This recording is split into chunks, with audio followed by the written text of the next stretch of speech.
Everybody dies. That's common knowledge. I learned it when I was 5 when my hamster met a hawk for the first and last time. It was my fault for taking him outside, but that only made the discovery harder. Everything dies. Everything in the history of the world, up to about 100 years ago, has died. We take that as proof that we are going to die too, although we don't know for certain until we are actually gone, and by then it's too late to know anything for certain. As long as we're still alive, it feels like there is a chance, no matter how improbable, that we are the exception. That somehow everyone else in the world will die, while we will live forever. I hope some of you just thought about Louis C.K.'s bit about everybody dying. That's what was playing on TV when Grandmother Ellis entered the room. Don't listen to that man, she said. Not everybody dies. Of all the objectionable things Louis C.K. jokes about, I can't believe this is the topic she chose to argue. Of course not, Granny.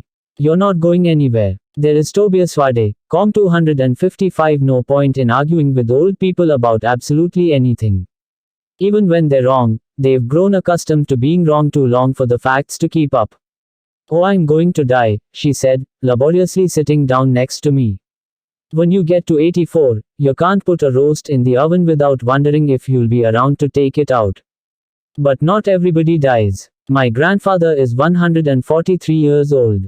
That's not possible, was it? I've heard some people live to be ancient, but I'm pretty sure no one makes it to 143 without the devil's private medical insurance. He was born in Belgium in 1874, but he lives nearby now. How do you know? He still sends me a birthday card every year. I have them up in the attic somewhere. But how do you know he's the one sending the cards? I pressed. When was the last time you visited him? I never visit. I have nothing to say to him. That's all she would say about the subject, but my curiosity wasn't nearly satisfied. I found the birthday card in a shoebox along with 83 other cards. I think they were all hand-drawn and colored, but the older ones were warped and yellowed by time and water damage. Within each card was inscribed an address alongside this verse. One less year for you to wait, before your sweet release. 1. Till you shed your mortal fate, and live with me in peace. 51 sleepless nights 256. It sounds to me like he was offering grandmother an escape from death. I can't imagine that he really had a cure, but I wouldn't turn down that offer if it was handed to me. Visiting old people as a chore. Visiting ancient people as an adventure. I plugged the most recent address into Google Maps, and it led me to a Victorian-era estate house on the edge of town. It looked like nobody has lived here for years. Even if the old guy was a myth, it would be fun to just poke around and have a look. I climbed up the rotting porch and knocked on the door, leaving an imprint in the dust the shape of my fist. I hope he doesn't break a hip on his way to let me in. He probably has some live-in medical staff if he's lasted this long though. When the door swung open, a tall thin man with rigid posture and a pristine suit stood before me. He was wearing an old-fashioned plague mask and black leather gloves, so I couldn't see his skin. By the way he was standing though, I figured he couldn't be that old. Hi, does Mr. Jacobs still live here? He didn't move. One arm was held behind his back at a perfect right angle. A corpse couldn't have held more stolid composure. He sent my grandmother this card. And like 80 other cards, one every year. I produced the birthday card, and the man snatched it like a striking snake. The card disappeared into his pocket without a glance. He turned wordlessly and entered the house, leaving the door open behind him. Sit. The figure gestured at an elaborately embroidered armchair which the Queen of England wouldn't have looked out of Tobias Wade. Com 257 place in. The whole house was absolutely magnificent, while the outside was dilapidated enough to be seen on a "We Buy Ugly Houses" poster. The interior was immaculately preserved. Dark mahogany wood panels, crystal chandelier, intricate golden light fixtures, and shelves and alcoves stuffed to bursting with all manner of exotic dolls, carvings, and trinkets. Why did Ellis send you? He asked. The voice had a peculiar hollow ring as it reverberated inside the mask. The words were slightly clipped, but his English was flawless. He continued to tower over me as stiff as a flagpole. My hands ran self-consciously over one another in my lap. I was tempted to admit I came on my own, but the cards seemed specifically for my grandmother, and I didn't want to be turned away. Idle curiosity doesn't open nearly as many doors as blatant lies.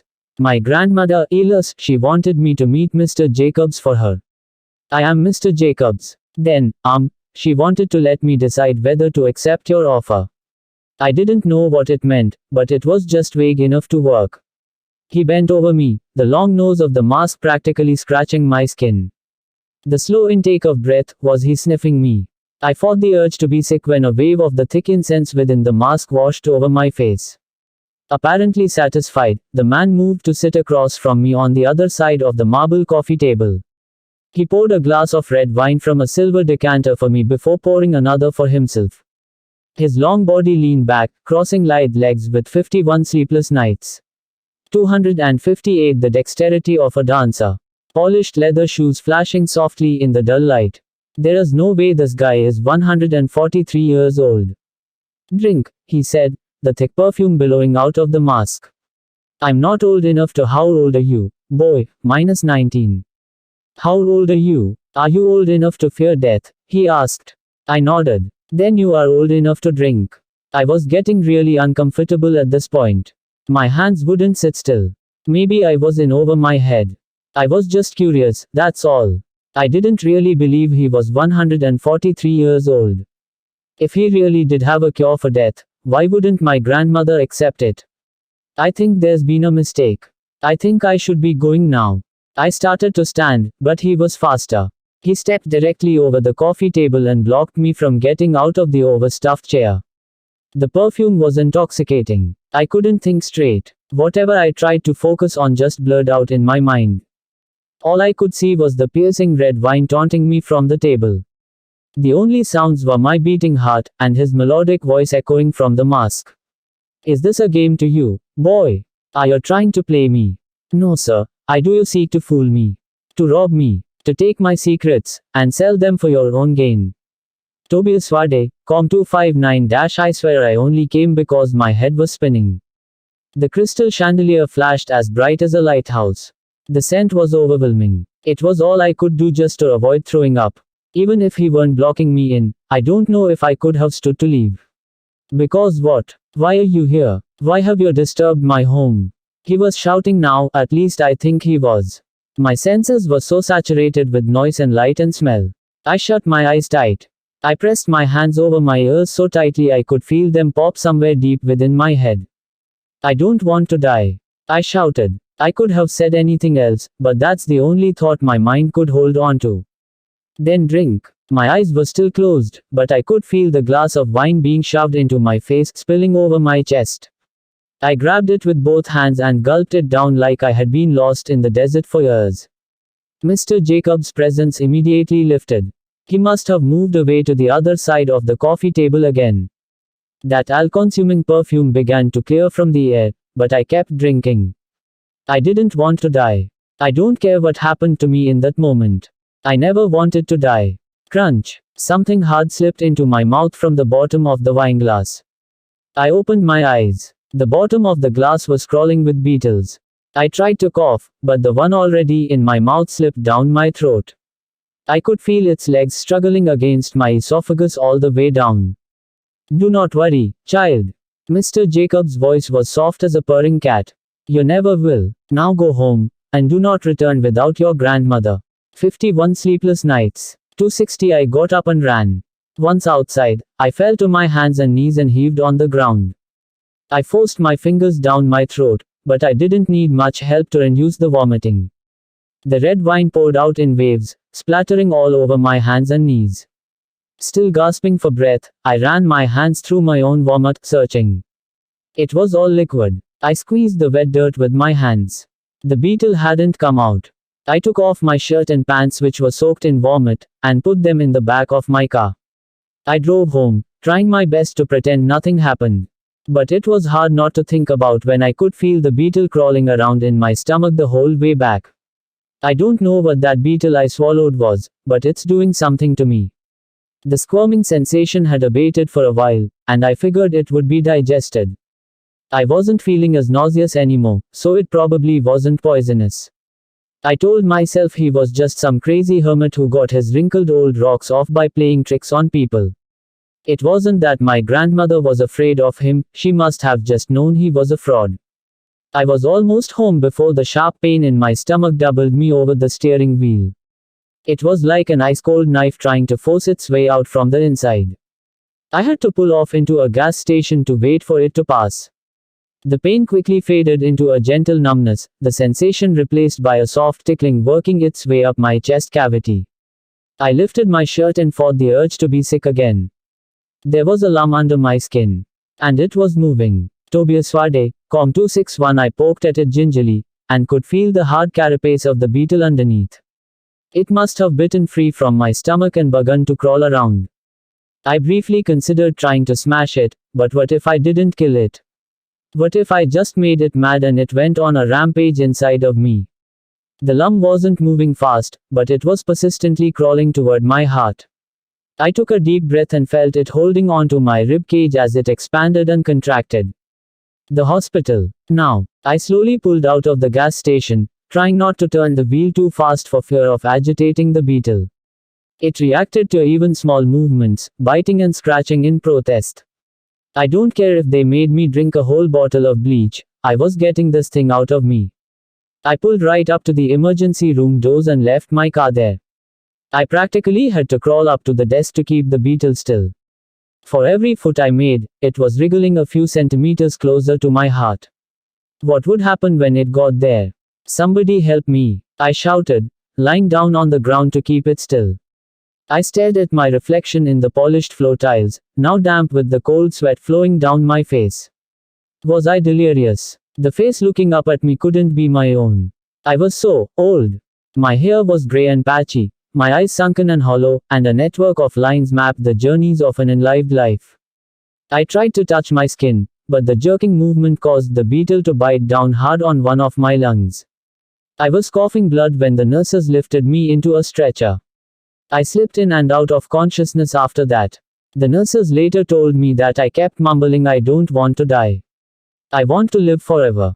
Any allergies? 51 sleepless nights. 262 no. Medications? No. Please think hard. It's rare for someone your age not to be on any medications.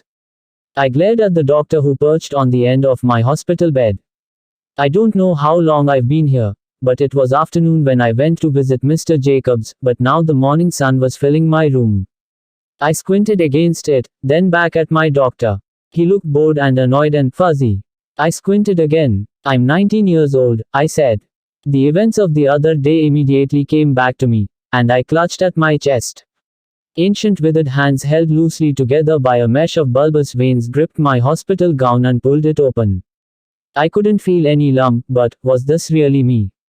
My skin sloughed into sagging pouches around my skeletal frame. I was more than old. I was what old could only dream about becoming when it grew up. Do you remember what year it is? The doctor asked. Don't worry if you can't. It's common with cases of delirium. It's April 13, 2017.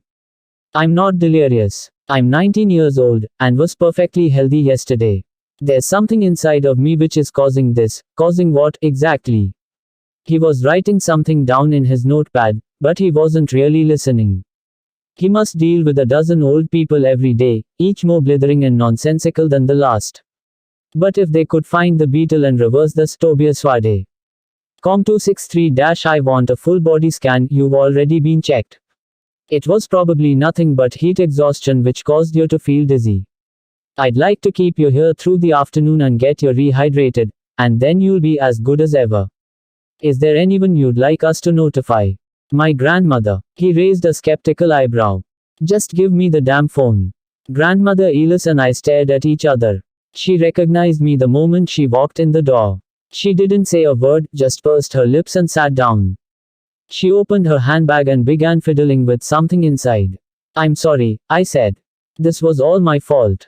I should have asked her before visiting Mr. Jacobs. I should never have gone through her stuff in the attic without permission, or pretend I was supposed to accept Mr. Jacobs' offer on her behalf.